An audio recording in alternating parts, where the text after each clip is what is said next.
Shalom.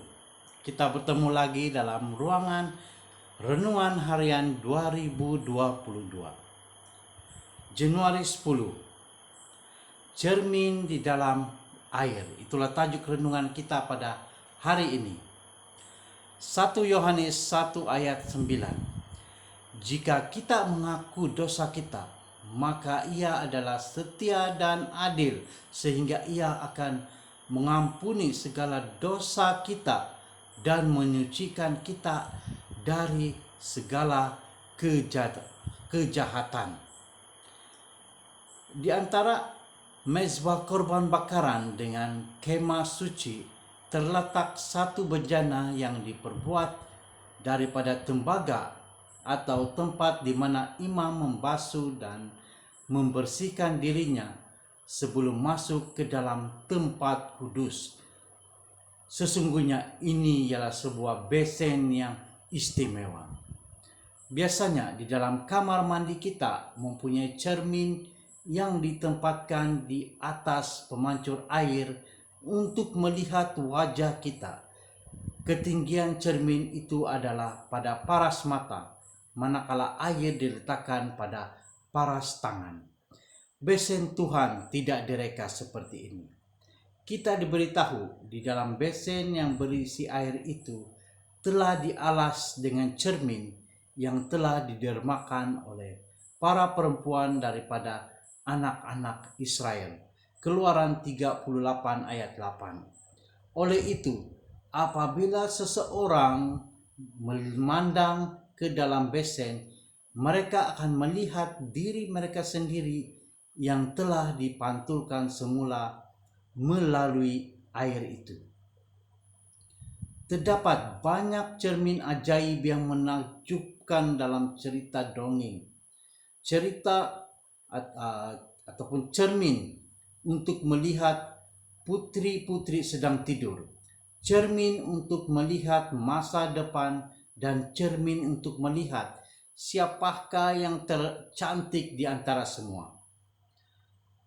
Cermin di dalam besen Tuhan tidak direka untuk melihat kecantikan, tetapi untuk melihat kehodoan.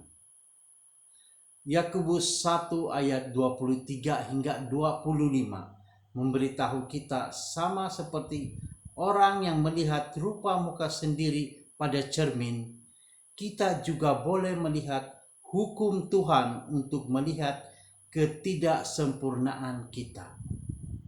Apabila kita menatap hukum kasih yang sempurna, kita mulai nampak kehidupan kita sendiri yang dipimpin jauh daripada Tuhan dan kita rindu untuk dibersihkan. Puji Tuhan karena Dia telah menyediakan air kehidupan supaya kita dibasuh bersih daripada semua dosa kita. Bukan itu sahaja, air untuk membasuh ada disediakan di sana, terapung di atas cermin itu. Satu-satunya tujuan air pembasuhan itu adalah untuk menyejukkan dan membasuh diri kita daripada segala noda perjalanan hidup di padang belantara. Tuhan tidak pernah menunjukkan kepada kita hukum tanpa menyediakan air belas kasihan untuk membasuh kita. Air tersebut selalu ada di dalam besen yang sama.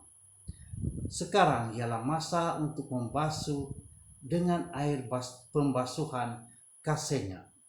Masa untuk membasuh hati dan jiwa kita dengan kasih kurnia-Nya agar bersih. Kita akan segera masuk ke dalam tempat kudus. Mari kita berdoa. Puji syukur kepada Tuhan di surga. Kami merasakan firman Tuhan yang kami dengar pada setiap hari sungguh menyegarkan jiwa kami dan dapat menguatkan lagi keimanan kami.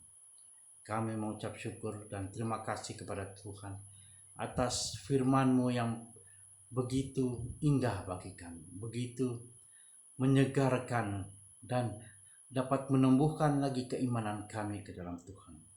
Terima kasih Tuhan. Dalam nama Yesus kami berdoa. Amin.